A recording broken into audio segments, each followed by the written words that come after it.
안녕하세요. 커피앤톡입니다. 오늘도 찾아와 주셔서 감사합니다. 지금부터 이야기를 시작하겠습니다. 안녕하세요. 현재 30대 후반 여성이라는 사연을 듣고 있습니다. 여러분은 지구작족지라는 우리나라 속담을 아시나요? 이 속담은 믿는 도끼에 발등 찍힌다는 뜻으로 믿었던 사람에게 배신당하게 된다는 것을 말합니다. 예전에는 믿었던 사람에게 배신당할 만한 일이 얼마나 일어날까 생각했지만 실제로 삶을 살다 보니 종종 그런 일이 벌어지곤 합니다. 한치 앞을 모른다는 속담도 있듯 행복할 때 가끔 이런 일이 생기니까 그런 상황을 받아들이게 되는 것 같습니다. 저는 현재 아이 한 명을 키우고 번화가에 꽃집을 운영하고 있습니다. 남편은 식품회사를 운영 중이며 우리는 만나 결혼하여 15년이 지났습니다. 남편은 예전에 대기업에서 일하다가 저를 만나 결혼하기 전 신제품 개발팀에서 일했었습니다. 현재도 남편이 개발한 제품이 시중에 나와 판매되고 있습니다. 남편은 진심으로 회사 일을 즐기며 좋아했습니다. 나는 요리하는 것을 좋아하고 먹는 것을 좋아하는 것이 호스트에서 좋아한다. 그래서 일에 관심을 갖게 된 남편을 보니 일을 즐기면 성과 또한 따라오는 것을 느꼈다. 그럴 만한 이유는 남편이 회사에서 인정을 받고 초고속으로 승진했을 뿐만 아니라 시장에서 제품이 잘 팔렸기 때문이다. 그래서 남편이 앞으로 이렇게 위험한 일을 하지 않을 것 같다고 생각했다. 그런데 우리가 결혼한 지 5년이 되던 해 남편이 갑자기 이상한 얘기를 꺼내기 시작했다. 자기야, 내가 직장을 그만둔 후 사업을 해보고 싶다라고 말했다. 처음에는 불안했지만 이유를 듣고 난 후에는 이해가 되기도 했다. 왜냐하면 남편은 자신이 개발한 음식을 판매하면 성공할 수 있다고 믿기 때문이다. 하지만 나는 남편이 사업을 하지 않길 원했다. 그 이유는 가능성이 있더라도 사업은 위험이 따르기 때문이었다. 능력이 좋다고 해서 무조건 성공한다는 보장도 없고 여보물 들어올 때 노조라는 말도 있잖아. 나도 오랜 시간 고민한 끝에 내린 결정이야. 그러니까 나 한 번만 믿고 도와주면 안 될까? 남편은 어떻게 해서든 저를 설득하고자 했어요. 남편이 왜 사업을 시작하고 싶어 하는지 이해를 못하는 건 아니었지만 내키지 않았어요. 사업이라는 게 쉬운 것도 아니고 애가 있는 상황에서는 불안함이 너무 컸죠. 그리고 대책도 없이 능력만 믿고 무작정 사업을 시작한다는 게 저로서는 위험한 모험같이 느껴졌거든요. 그래서 처음에는 안정적인 직장에 잘 다니고 있고 능력을 인정받고 있는데 굳이 왜 모험을 해야 하냐면서 절대 사업 허락 못한다고 했어요. 그러나 남편은 본인 의지대로 음식을 개발해서 판매를 하고 싶다며 제가 반대를 해도 무조건 시작하겠다고 했죠. 사실 사업을 시작해서 성공한다는 보장이 있다면 저도 이렇게까지 뜯어 말리려고 하지 않았을 거예요. 하지만 저도 사업자 내고 꽃집을 운영하면서 사업은 쉬운 게 아니구나라는 것을 몸소 느끼고 있었거든요. 심지어 장사가 안 될 때는 사업을 접을 생각까지 했고요. 그런데 남편이 자영업도 아니고 큰 사업을 시작하겠다고 하니 불안하지 않을 수 없었죠. 심지어 남편은 대기업에서 다니고 있고 진급이 예정된 사람이 사업을 시작하려 한다면 여유 자금이 기본적으로 필요하다. 그러나 부부는 이 자금이 부족해서 출발하기 힘들고 특히 남편이 대기업에서 일하더라도 매달 받는 월급이 한정되어 있어서 어려운 상황이었다. 둘은 동현이라는 아이가 어리고 앞으로도 돈을 많이 써야 하기 때문에 여유 자금이 절실했다. 여자는 남편이 사업을 하고 싶다는 마음을 이해했지만 지금은 어려운 시기라며 차마 허락하지 못했다. 그렇게 대답한 여자에게 남편은 사업을 하면 성공할 수 있다는 마음을 전했고 지금은 할 때가 아니라고 말하며 언젠가 시간이 지나고 남는다면 한 번 더 생각해보자고 말했다. 하지만 남편은 어릴 때부터 사업을 하는 것이 중요하다고 생각하여 서로 의견이 대립하게 되었다. 결국 부부는 사업 문제로 크게 싸우게 되었고 이 사건은 일주일이 지나야 조금씩 진정되었다. 그리고 시아무 힘들게 말씀을 이어가지 못하시다가 그런 생각을 하다니 정말 걱정되네. 일이 잘 될 것처럼 보이지 않아 라며 걱정을 표현했어요. 겨우겨우 말을 이어가는 아버지의 표정이 더욱 더 심려스럽게 보였어요. 하리름만 하는 골신하게 화제를 돌렸다가 싶은 것이 김이 양이죠. 그것이 열이 탈겹고 이래를 넘이 뜸하게다 여얀에서나 그와도 남의 토이에 신이했다. 생신은 뻥 튀트 나왔다. 혼되입니다만 그런 생신 일리가늠 되었어요. 그리고 친정열머의 생신이 있어서 남편과 함쳐 친정시에 찾아가게 되었죠.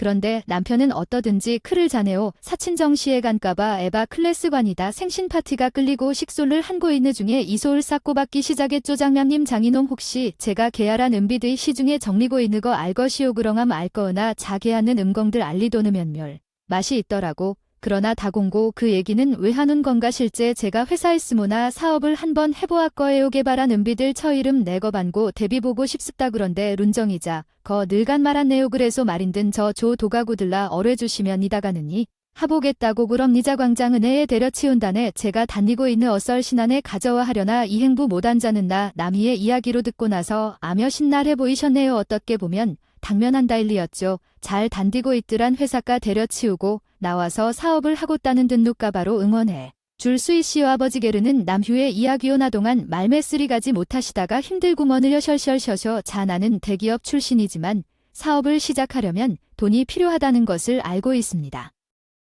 그리고 친정열머의 생신이 있어서 남편과 함쳐 친정시에 찾아가게 되었죠. 음식 관련 사업을 시작하려면 조리연구소와 공장이 필요하고 상당한 비용이 들겠죠. 그러나 이유 때문에 가족한테 투자해달라고 부탁하기 어렵습니다. 직접 음식을 개발하고 가지고 와서 투자를 받을 수 있게끔 제안했습니다. 처음에는 이해를 못하고 반대했지만 결국 음식을 만들어 와서 보여주고 나서야 협상을 하자는 조언을 받았습니다. 그 결과 남편은 늦은 밤까지 음식 개발에 매진하게 되었고 얼마 후 새로운 제품을 만들어내어 가족들 앞에서 선보였습니다. 특별한 장비나 재료 없이 진행된 이 프로젝트는 성공을 거두었습니다. 간단한 재료들로 음식 연구를 하길래 기껏해야 한 가지 정도의 음식을 개발하지 않을까라는 생각을 했었죠. 그런데 막상 살펴보니 밀키트부터 도시락 그리고 디저트까지 다양하게 만들어 왔더군요. 그래서 저도 부모님도 단기간에 다양한 음식들을 개발해온 남편의 열정을 보고 엄청 놀랄 수밖에 없었어요. 아버지께서도 회사에서 개발하는 것처럼 해올 줄은 예상을 못하셨던 듯 싶었죠. 이걸 정말 자네가 다 연구해서 가지고 온 건가? 그럼요. 혹시나 싶어서 따로 준비해왔는데 제가 가지고 온 자료 보시겠어요? 아이 자료도 준비했어. 어디 한번 줘봐. 남편은 이런 반응을 어느 정도 예상하고 있었던 듯 보였죠. 혹시나 싶어 준비했다고 하면서 어떻게 만들었는지 정리해놓은 레시피와 연구 사진들까지 한 곳에 모아 보여줬어요. 그러자 아버지께서는 좋은 회사 다니더니 준비성이 철저하다면서 좋아하셨죠. 이후 친정 부모님께서는 남편이 만든 음식들이 맛보셨어요. 그리고 꽤 긍정적인 반응을 보이셨죠. 저도 부모님 옆에서 남편이 만든 음식들이 맛보게 되었는데 생각보다 괜찮더라고요. 남편이 식품개발팀에서 근무한 게 1,000원이라고 생각될 정도로요. 아버지께서는 음식들이 맛보신 후 남편이 미리 준비한 자료들을 세심하게 살펴보셨어요. 그리고 투자에 대해 긍정적인 생각을 가지고 계시는 것 같았어요. 실제로는 이미 은퇴를 하셨지만 아버지께서 한때는 대기업에서 일하시면서 이사까지 하셨던 분으로 기업에 대한 감각이 정확하신 것 같아요. 또 오랜 기간 동안 높은 지위에 있으셨기 때문에 재산도 상당할 것으로 보이고요. 그러나 자식들에게는 돈 문제에 대해 단호하게 대처하셨던 것으로 보여요. 부모로서 해야 할 것은 해주지만 그 외에는 직접 돈을 벌어서 살라는 태도를 갖고 계시던 것 같네요. 저는 성인이 된 이후로 학비부터 생활비까지 스스로 벌어서 지불해왔습니다. 그러나 얼마나 힘들던지 돈이 필요한 상황이 저마다 있어 아버지께 부탁드렸지만 항상 자력으로 해결하라는 말씀을 받았죠. 그러나 한 번은 정말로 품을 곳이 없어 부탁을 드렸을 때가 있었답니다. 결혼 후 꽃집을 오픈하면서 예상치 못한 큰 비용이 들어가야 했을 때였어요. 인테리어 중에 간단한 일을 하기 위해 파르르 떨게 된 상황이었거든요. 처음에는 싼 것이 비지떡이라는 말처럼 최대한 비용을 절감하려고 노력했지만 예상 외의 비용이 발생해서 예산을 초과하게 되었어요. 그래서 상황이 해결되었나 봐요. 남편을 통해 도움을 받게 된 것 같아 다행입니다. 계속해서 행복한 일들이 있기를 바라요. 사업이 성공할 자신이 있습니까? 몇 년 안에 어느 정도 이익률을 보여줄 생각이신가요? 한번 말해보시면 제가 투자해 드리겠습니다. 제 장인님, 전 2년째 관찰하고 있습니다. 그 안에 반드시 성공하여 투자 금액을 2배로 만들어 드리겠습니다. 그래요. 그렇다면 제가 투자할게요. 대신 자네가 언급한 조건을 꼭 지켜줄 거라는 걸 알아두세요. 2년이 지나면 무리 없이 투자금을 회수할 거예요. 감사합니다. 제 장인님. 남편은 아버지에게 약속을 반드시 지킬 걸 말했어요. 아버지는 그 약속을 듣고 회사를 차리기로 했죠. 그래서 남편은 회사를 관두고 사업을 시작했어요. 당연히 투자금을 간절히 바랐던 남편도 기뻤지만 더 기뻤던 사람은 시어머니였어요. 정말이에요. 장인님이 큰 금액을 투자해 주셔서 이제 사업을 시작할 수 있게 됐어요. 이제 나도 사장이 되었네. 우리 집이 번영하게 됐어요. 아이고, 우리 집에 경사가 생겼네. 가만히 있으면 안 돼. 이제 내가 사장 엄마니까. 동네에서도 해야 해, 리야. 시어머니가 동네에서 잔치를 열어야 한다는 얘기를 하시는 것 같아서 처음에는 농담이었겠지 생각했어요. 그런데 시어머니는 실제로 아들이 식사를 보여줄 일이 있으니 요점은 사장이 되었다면서 시댁 식구들부터 동네 사람들까지 모두 초대를 해 잔치를 크게 열었죠. 시댁 식구들은 당연히 좋아했지만 저는 투자금이 꽤 큰 편이라 걱정이 이만저만 아니었어요. 저희 아버지 성격의 인연이라는 기한이 지나게 되면 성공을 했건 못했건 가족이라도 어떻게든 투자금 회수를 하실 테니까요. 남편도 그걸 잘 알고 있기 때문에 첫 시작부터 긴장을 엄청 했죠. 본가가 아닌 처가에서 투자를 받아서 그런지 무조건 성공해야 한다는 의지가 대단했어요. 그래서인지 남편은 대기업을 퇴사한 후 회사를 차리면서 이제 본인이 살 길은 회사를 성공시키는 길밖에 없다고 하더라고요. 그러면서 밤낮 없이 회사 일에만 몰두를 했죠. 그렇게 약 2년이라는 시간이 지나게 되었어요. 그리고 남편은 의지의 한국인답게 회사를 성공시켰어요. 당연히 아버지는 좋은 소식만 계속 들리니까 정말 좋아하셨어요. 그리고 남편은 약속한 2년이 지나자 아버지에게 식사 대접을 하면서 투자금을 2배로 늘려 돌려주자고 했죠. 장인어른 너무 감사합니다. 저를 믿고 투자를 해주셔서 이렇게 성공할 수 있었어요. 사실 투자해줄 때까지만 해도 속으로 자네를 믿어도 되나 엄청 고민했네. 실제로 투자금이 작은 돈은 아니었지만 2년이 지나고 나니 내가 사람을 잘 보았다고 생각되네. 정말 예인재가 맞아 하며 이렇게 칭찬해주니 몸도 당황스럽잖아. 너무 고마워하는데 아버지에게도 오래도록 고맙다는 인사를 하는데 투자금을 돌려주려 했어. 그런데 의외로 아버지는 남편에게 회수한 금액을 전부 재투자해버렸어. 아버지의 행동에 우리 부부는 정말 놀랄 수밖에 없었지. 아버지는 투자금을 다시 투자하라며 회사를 더 크게 키우라고 했어. 게다가 재투자할 때 기한도 정해주지 않았어. 그 말에 남편은 너무 고마워하고 이번에도 2배 이상으로 수익을 올릴 것을 다짐했어. 그 후로 남편은 다시 열심히 일하기 시작했어. 성공하기 위한 더 큰 욕심이 있는 건지 밤낮 없이 회사에 출근하며 열심히 일했어. 실은 남편이 이해가 안 되었어. 이미 어느 정도 성공했고 경제적인 여유도 생겼는데 마음의 여유를 즐길 수도 있지 않을까 생각했어. 하지만 계속해서 회사에만 몰두하니까 왜 이렇게 일에만 몰두하고 있는지 의문이 들었어. 남편은 더욱 성공하기 위한 당연한 것으로 여기기도 해 그것은 제대로 모르겠는데 그것을 지켜보는 저로서는 걱정이 될 수밖에 없었습니다. 사람은 일하는 만큼 어느 정도는 쉬어줘야 합니다. 그렇지 않으면 분명히 건강에도 문제가 생길 것이고 회사에도 문제가 생길 수밖에 없습니다. 그런데 남편은 기계처럼 제품을 연구하고 생산하고 판매까지 책임지고 계시더군요. 아파도 회사에 나가고 힘들어도 회사에서 쉬지 않고 계셨습니다. 아무리 성공하려면 본인의 인생을 모두 투자해야 한다고 합니다. 하지만 이게 너무 심하다 싶더군요. 그래서 저는 걱정되는 마음에 남편에게 한마디 했다고 하네요. 여보, 아무리 회사가 중요해도 일할 때는 하고 쉴 때는 쉬어야지. 자꾸 밤낮 없이 일하면 건강이 망가져나. 아직 젊네. 그러니까 너무 걱정하지 마. 여보는 오늘 하루 쉬자고 말했습니다. 회사도 중요하지만 당신 아들 생각을 안 해. 아들은 아빠랑 싸우는 추억이 평생 간다는데.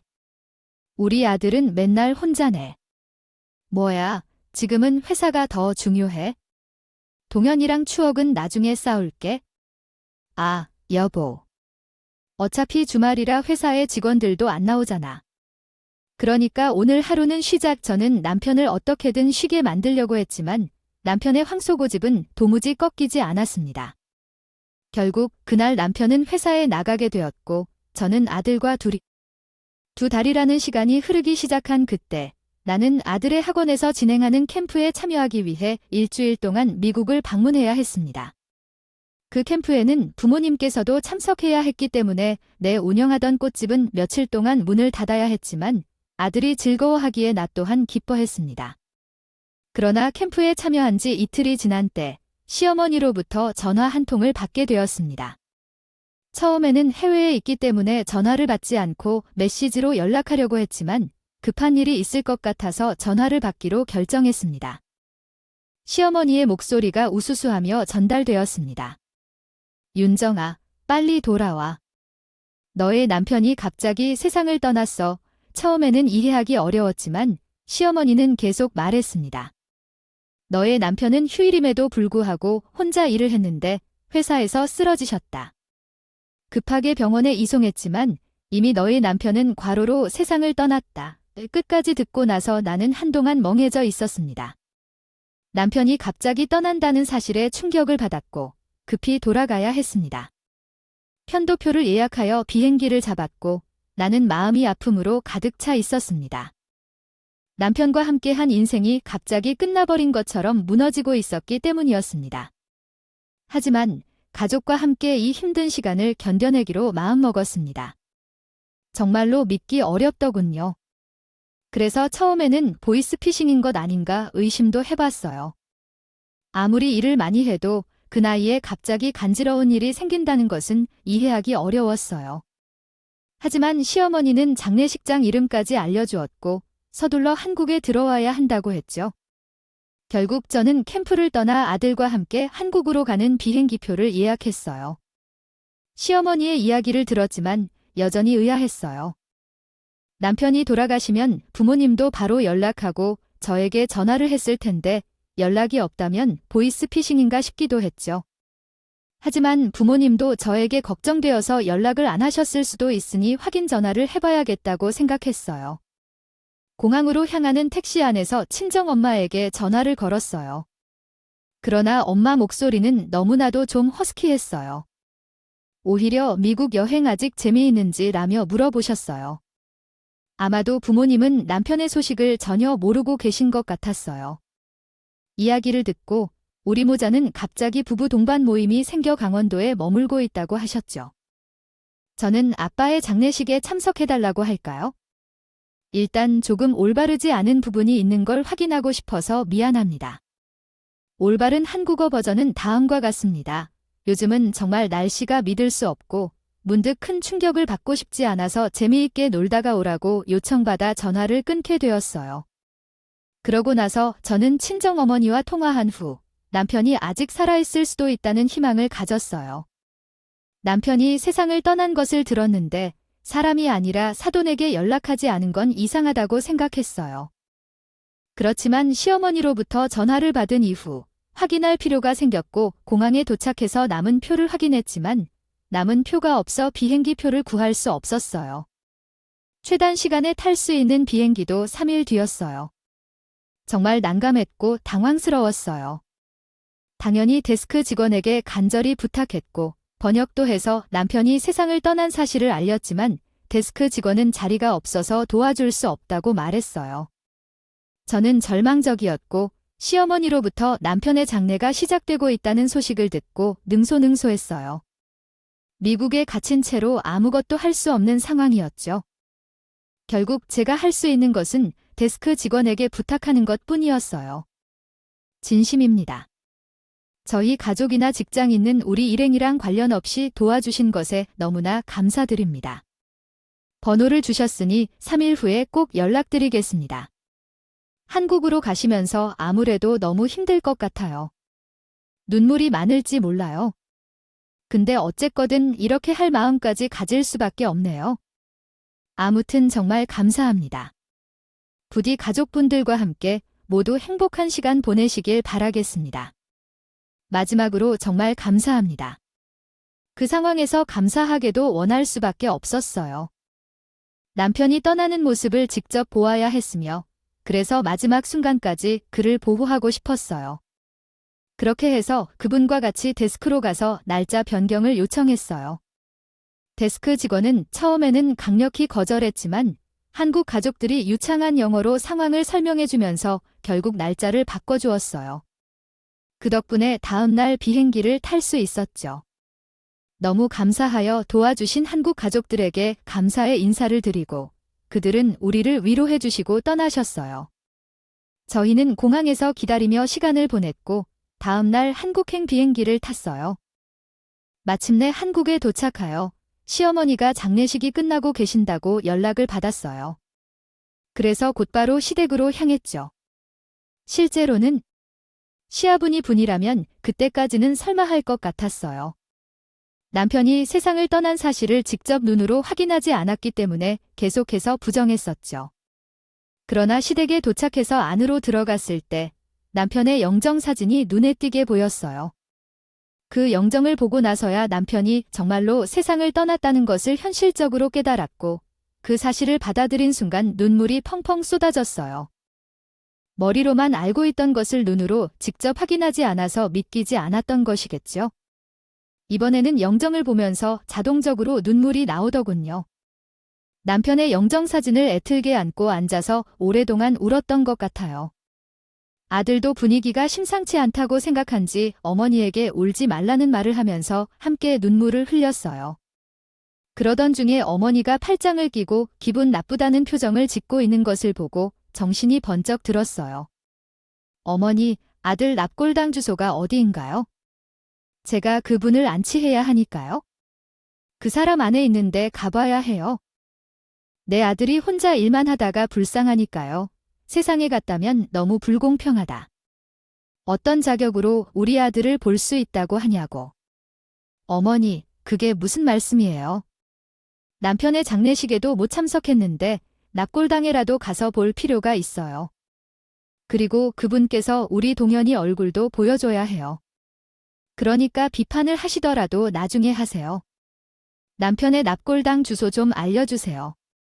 시어머니에게 계속해서 납골당 주소를 물었지만 시어머니는 제 목을 자꾸 흔들며 신경 쓰이게 합니다. 너는 내 아들을 볼 자격이 없다. 오히려 너는 나에게 돈을 주어야 한다. 내가 내 아들을 죽게 만들어서다. 당장 50억 원을 내놓아. 어머니, 그게 무슨 소리예요? 제가 그렇게 만들었다니요. 제발 그거 좀 내려놓고 말씀하세요. 시어머니는 뜬금없이 제가 마음 편안하게 난리를 쳤어요. 그 말을 듣고 크게 당황스러웠어요. 남편이 세상을 떠났는데도 충분히 슬퍼할 텐데 50억 원이라니요. 남편의 납골당 주소를 알아내는 것이 급한 일이라고 생각했어요. 그래서 시어머니 앞에서 눈물을 흘리며 거의 빌었습니다. 어머니, 다른 건 안 해도 괜찮아요. 제발 남편이 어디 있는지만 알려주세요. 남편이 세상을 떠나기 전에 동현이 얼굴을 한 번만 볼 필요가 있어요. 그래서 다음 날 남편의 행방을 알 수 있는 첫 번째 단서를 찾기 위해 말년 이야기를 듣기 위해 시어머니와 함께 남편의 납골당을 찾아갔어요. 납골당에서는 남편이 1년 전에 열차 사고로 사망했다는 비운한 소식을 들었고 동시에 50억 원을 입금했다는 정보도 알게 되었어요.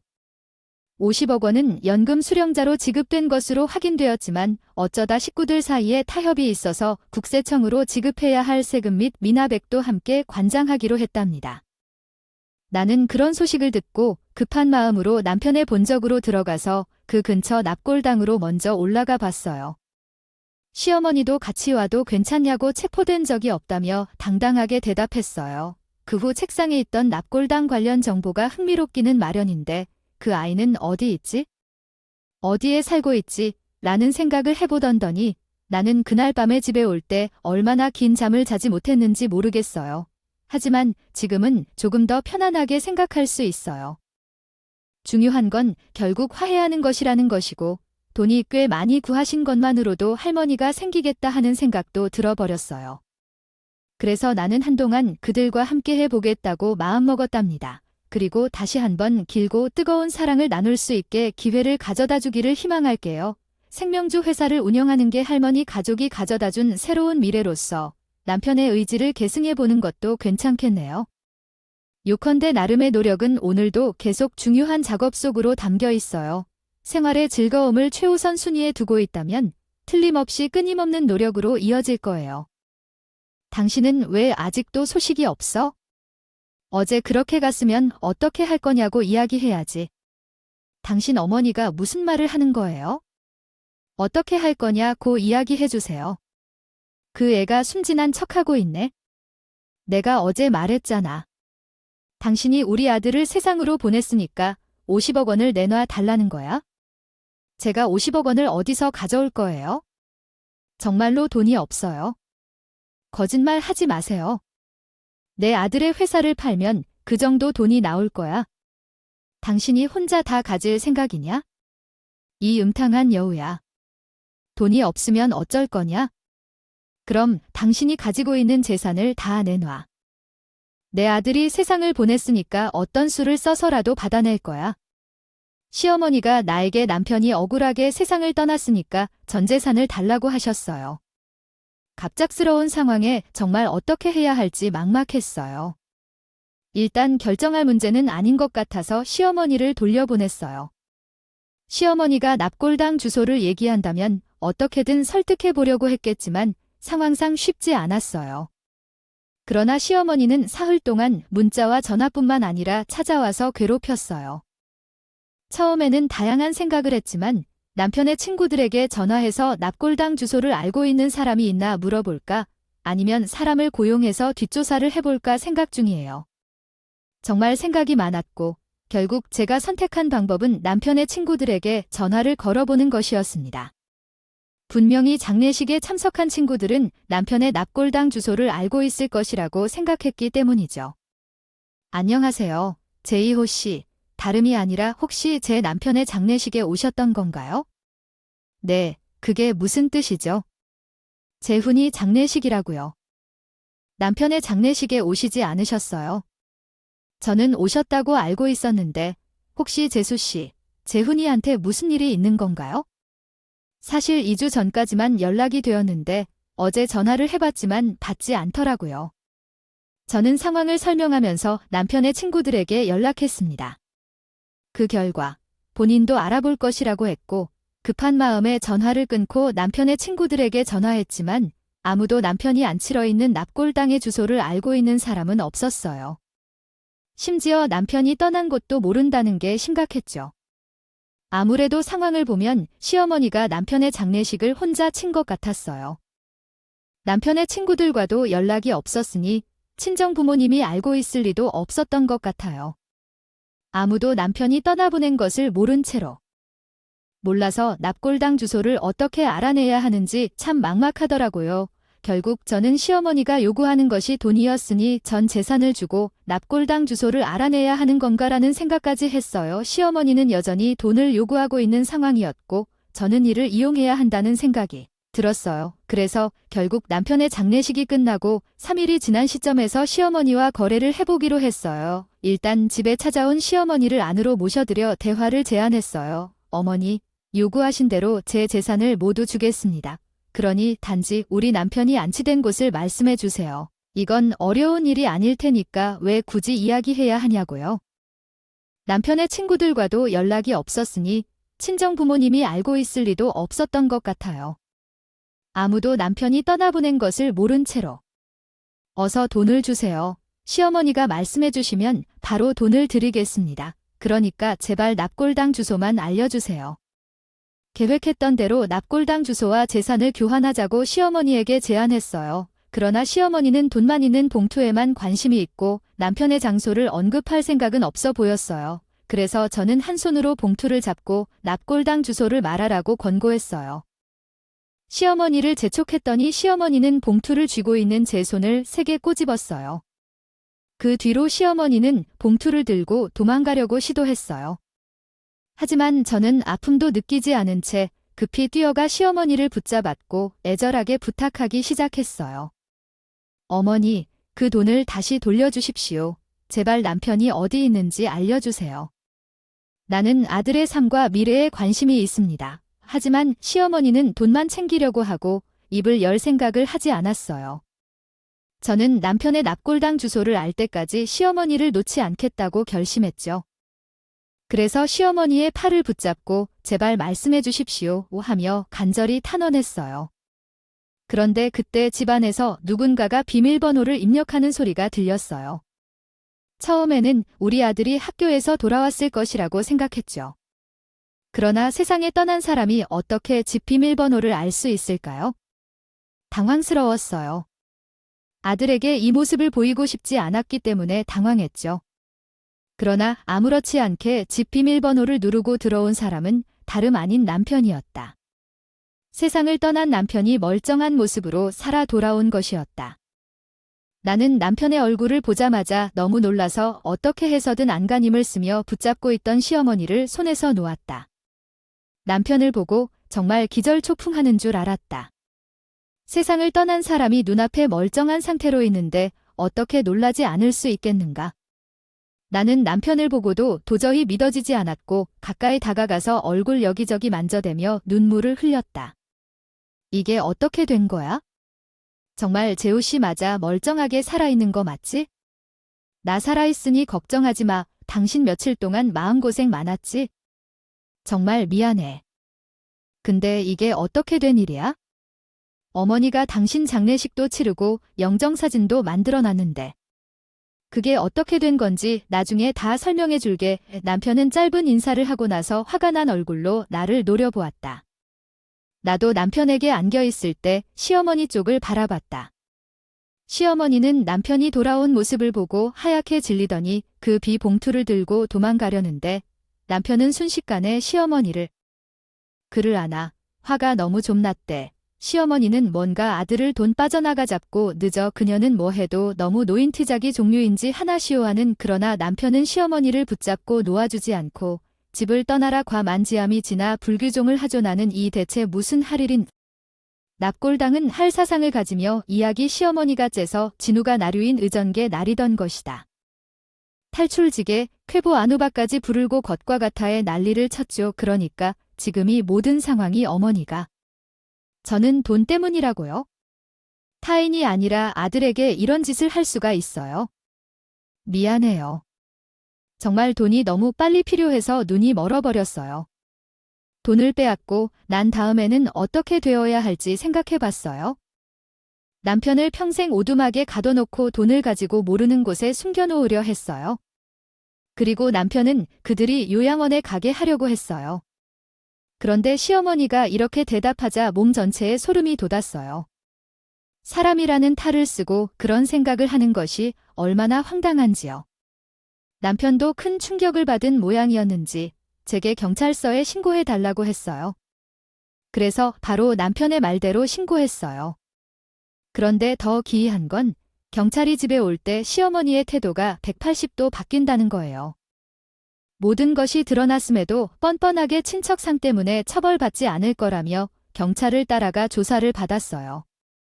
그러나 시어머니가 모르던 것은 신체 위협에 대한 행동은 친척상이 적용되지 않는다는 것이었고 공포를 주는 행동도 친척 상태에 적용되지 않는다는 것이었어요.